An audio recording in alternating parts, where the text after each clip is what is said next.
죄송해요. 아니에요. 날씨가 건조하니까 정전기가 정말 잘 생기네요. 오늘 건조특보 발효 중이라고 문자도 왔어요. 안동은 산불이 나서 진화했는데 바람이 불어 또 불이 붙었네요. 건조한 날에는 산불 정말 조심해야 되는데 안타깝다. 주유소에서도 정전기 방지 패드가 있잖아요. 정전기는 정말 불편한 것 같아요. 꼭 그런 것만은 아니에요. 최근에는 버려지는 에너지를 수집해 전기로 바꾸는 에너지 하베스팅이 떠오르면서 정전기 연구도 활발하게 진행되고 있다고 해요. 그리고 재밌는 놀이도 가능해요. 무슨 소린데요? 정전기봉 놀이라고. 정전기봉은 자체적으로 전기를 만드는데 그 정전기를 이용해 비닐을 띄우는 놀이예요. 한번 보여주실 수 있어요? 네. 이게 바로 정전기봉이에요. 스위치를 누르면은 이 끝에 정전기가 모이게 돼요. 이 상태에서 비닐을 위에 놔두고 손을 놓으면은 손이 닿지 않아도 이렇게 비닐을 띄울 수가 있어요.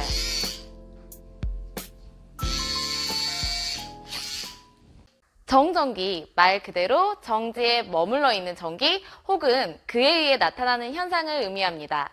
고대 철학자 탈레스는 기원전 550년경 호박, 여기서 호박은 보석 호박을 말해요. 호박에 작은 물체가 붙는 것을 보고 호박을 문지르면 정전기가 발생한다는 것을 최초로 발견하게 됩니다. 이후 전지와 전자기 유도가 발견되기 전까지 전기하면 정전기를 의미했어요. 정전기는 어떻게 생기는 걸까요? 정전기가 생기는 원리에 대해서 알기 위해서는 우리가 지난 시간에 배웠던 개념을 잘 떠올려야 해요. 우리가 지난 시간에 원자는 원자핵과 전자로 구성되어 있다고 했습니다. 그리고 원자핵의 플러스 전하량과 전자의 마이너스 전하 총량이 같기 때문에 정기적으로 중성을 띈다고 하였어요. 그리고 원자가 이온을 형성할 때에는 상대적으로 질량이 작은 전자가 다른 원자로 이동하는 경향이 있다고 하였습니다. 상대적으로 물체는 원자로 구성되어 있어요. 일반적으로 플러스 전하량과 마이너스 전하량이 같아 전기를 띠지 않는데 종류가 서로 다른 물체를 서로 마찰시키게 되면 한 물체에서 다른 물체로 전자가 이동할 수가 있습니다. 이때 전자를 잃은 물체는 플러스 전하를, 그리고 전자를 얻은 물체는 마이너스 전하를 띠게 됩니다. 이처럼 물체가 전하 혹은 전기를 띠는 현상을 대전이라고 하고 대전된 물체를 대전체라고 합니다. 정전기는 마찰에 의해 생기기 때문에 마찰 전기라고도 합니다. 물체의 종류에 따라 전자를 잘 뺏기는 것이 있고 전자를 잘 안 뺏기는 것이 있어요. 예를 들어 털가죽과 플라스틱 맞대를 마찰을 시키면 털가죽은 플라스틱 맞대보다 전자를 잘 뺏기기 때문에 털가죽은 플러스 전하를 띠게 되고 플라스틱 막대는 마이너스 전하를 띠게 됩니다. 그래서 둘을 서로 가까이 가져가면 서로 다른 전하를 띠기 때문에 서로 끌어당기는 전기력이 작용하게 되어 가벼운 털이 플라스틱 쪽으로 끌려갑니다. 우리가 플라스틱 빗으로 머리를 빗으면 머리카락이 빗에 달라붙는 것이 바로 이런 원리예요. 그러면 털가죽으로 플라스틱 빨대 2개를 문지르면은 어떻게 될까요? 전자를 잘 뺏기는 털가죽은 플러스 전하를 띠게 되고 플라스틱 빨대 2개는 마이너스 전하를 동일하게 띠게 됩니다. 이 상태에서 두 플라스틱 빨대를 가까이 가져가면 둘 다 마이너스 전하를 띠기 때문에 서로 밀어내는 전기력이 작용하게 됩니다.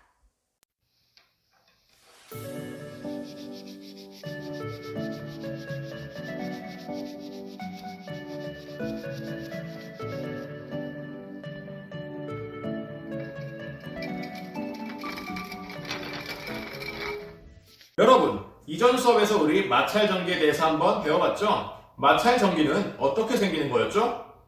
그래요. 물체는 본래 전기적으로 중성의 성질을 띠고 있다고 했었죠. 그런데 이 서로 다른 두 물체를 마찰시키면 한 물체에서 다른 물체로 마이너스 전기를 띤 전자가 이동한다고 했었어요. 그래서 마이너스 전기를 잃어버린 물체는 플러스 전기를 띠고 반대로 마이너스 전기를 얻은 물체는 마이너스 전기를 띈다고 했었죠. 그리고 이처럼 물체가 전기를 띠는 성질을 우리는 대전이라고 했었어요. 추가로 하나 더, 이렇게 전기를 띠는 성질을 가진 물체를 보고 대전체라고 불렀었죠. 금속이 아닌 물체는 마찰했을 때 전자가 다른 물체로 이동해 이렇게 마찰 전기를 발생한다고 했는데요. 그런데 금속은 마찰시킨 것도 아닌데 어떻게 서로 잡아당기는 인력이 발생할 수 있을까요?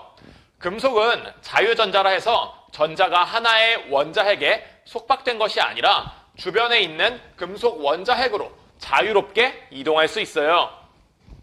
그래서 마이너스 전하로 대전된 물체를 금속에 가까이 가져가면 마이너스 전하를 띤 전자가 같은 전하끼리 서로 밀어내는 전기력을 받아 마이너스 대전체와 최대한 멀리 떨어지기 위해 이동합니다.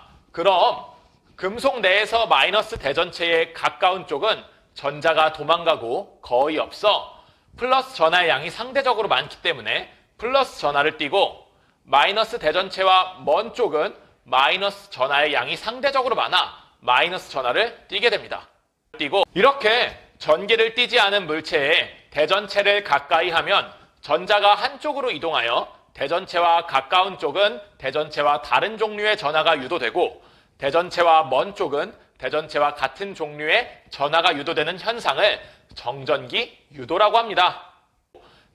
여러분, 선생님이 이 학습터에 마찰 전기와 정전기 유도와 관련된 동영상 URL을 첨부했으니 동영상을 보고 마찰 전기와 정전기 유도 현상을 원자 모형으로 나타내는 방법에 대해 알아봅시다.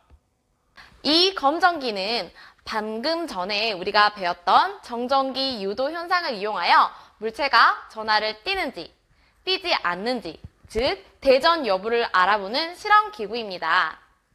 검전기는 위쪽에 금속판이 있고 이 금속판에 연결되어 있는 금속 막대가 있고 이 금속 막대 끝에는 두 장의 금속 박이 달려있는 구조입니다.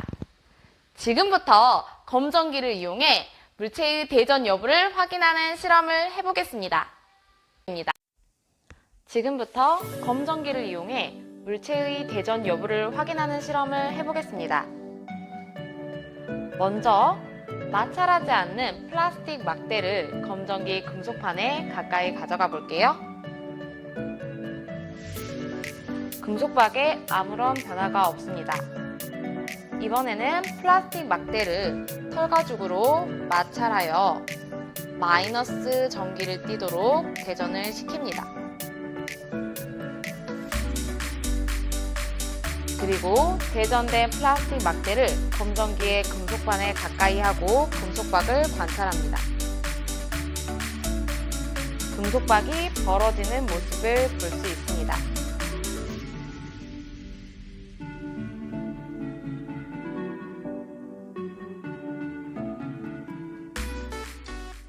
지금부터 검전기를 이용해 물체의 대전 여부를 확인하는 실험의 결과를 정리해 보도록 하겠습니다.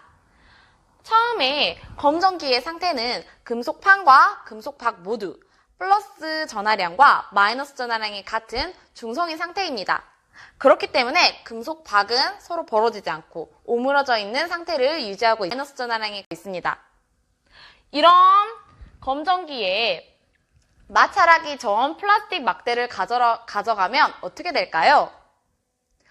플라스틱 막대를 털가죽으로 마찰하기 전에는 정기적으로 중성을 띠기 때문에 검전기에 아무런 영향을 미치지 못합니다. 따라서 검전기의 금속박은 처음 그 상태 그대로 오므려져 있는 상태를 유지하게 됩니다. 하지만 플라스틱 막대를 털가죽으로 마찰을 시키면 어떻게 될까요? 털가죽은 플라스틱 막대에 비해 전자를 잃기 쉬운 성질을 가지고 있기 때문에 털가죽에 있는 전자들이 플라스틱으로 옮겨가게 됩니다. 따라서 플라스틱은 마이너스 전하를 띠는 마이너스 대전체가 됩니다. 이렇게 마이너스 대전체가 된 플라스틱 막대를 검정기의 금속판 가까이 가져가게 되면 금속판에 있던 전자들이 대전체로 밀어내는 전기력을 받아 최대한 멀어지기 위해서 이동하게 됩니다. 그래서 위에 있던 전자들이 금속 막대를 지나 가장 멀리 있는 금속박까지 이동하게 됩니다. 그러면 금속박은 처음에 중성인 상태에서 마이너스 전하량이 늘기 때문에 정기적으로 마이너스 전하를 띠게 되고, 그러면 이 두 개의 금속박 사이에 서로 밀어내는 전기력의 영향을 받아서 금속박이 벌어지게 됩니다. 만약 검정기에 마이너스 대전체가 아니라 플러스 대전체를 가까이 가져가게 되면 어떻게 될까요? 오므라들게 될까요? 플러스 대전체를 금속판 가까이 가져가게 되면 이번에는 금속박에 있던 전자들이 플러스 대전체에 끌어당기는 전기력을 받아 금속판 쪽으로 이동하게 됩니다. 그렇게 되면 금속박은 상대적으로 플러스 전하량이 많아져 둘 다 플러스 전하를 띠게 되고, 따라서 서로 밀어내는 전기력을 받아 이때도 역시 벌어지게 됩니다. 이번 영상이 좋았다면 구독과 좋아요 부탁드려요.